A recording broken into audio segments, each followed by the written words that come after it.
అలా అంటారు? మాకు హాలిడేస్ ఇచ్చాడు, ఎంజాయ్ చేయాలి కదా. అసలు మీకు సెలవులు ఎందుకు ఇచ్చారా? పొంగల్ హాలిడేస్ అని చెప్పాము కదా తాత. అసలు సంక్రాంతి అంటే ఏమిటి పిల్లలు? నేను మీకు చెబుతాను అసలైన సంక్రాంతి అంటే ఏమిటో. మీరంతా నాతో ఊరికి రండి.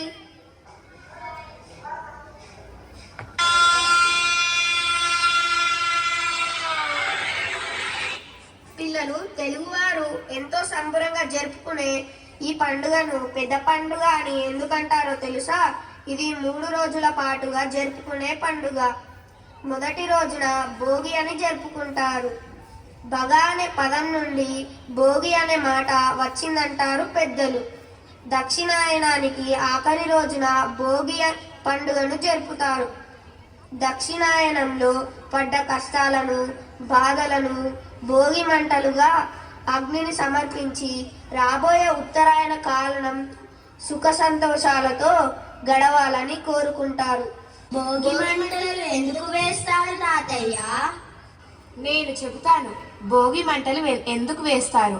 శాస్త్రీయ కారణాల ప్రకారం సూర్యుడు దక్షిణాయనం కాలంలో భూమికి దూరంగా ఉంటాడు. దీని వలన ఉష్ణోగ్రతలు తగ్గి చలి తీవ్రత పెరుగుతుంది. వీటన్నిటి నుండి తట్టుకునేందుకు భోగి మంటలను వేస్తారు. గ్రామస్తులందరూ చుట్టూ చేరి సంబురాలు చేస్తూ చల్లని తెల్లవారుజామును ఆస్వాదిస్తారు.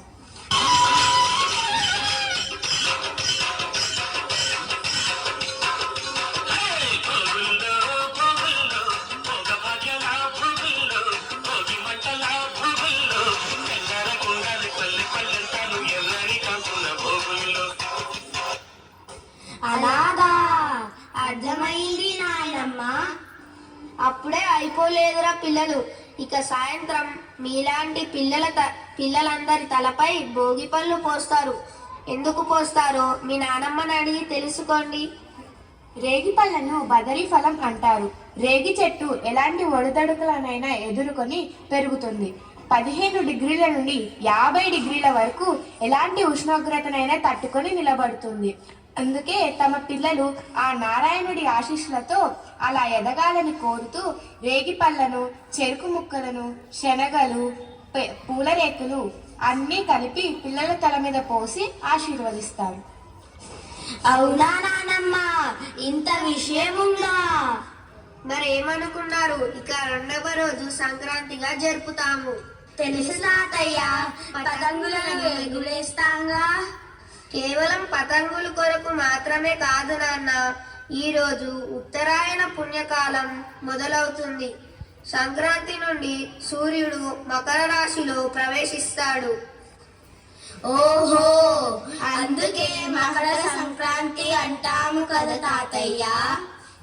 అవును నాన్న. అంతేకాదు రైతులు చెమటోడ్చి పండించిన పంటలు చేతికొచ్చే సమయం. ఇది రైతులందరికీ విశేషమైన పండుగ. ఈ పండుగకే హరిదాసులు, బసవన్న ఆటలు, జంగమదేవర విన్యాసాలు సంక్రాంతి నూతన క్రాంతి అనునది నిజం చేస్తాయి. అదిగో సంక్రాంతి సంబరాలు చూడండి.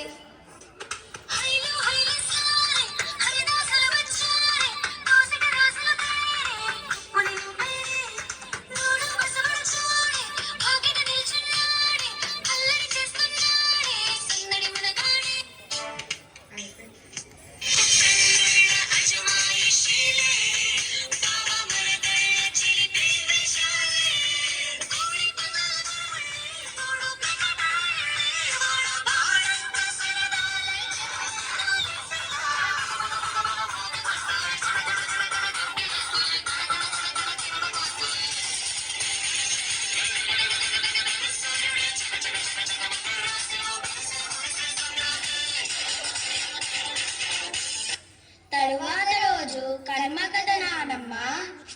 అవును, దీనిని పశువుల పండుగ అని కూడా అంటారు.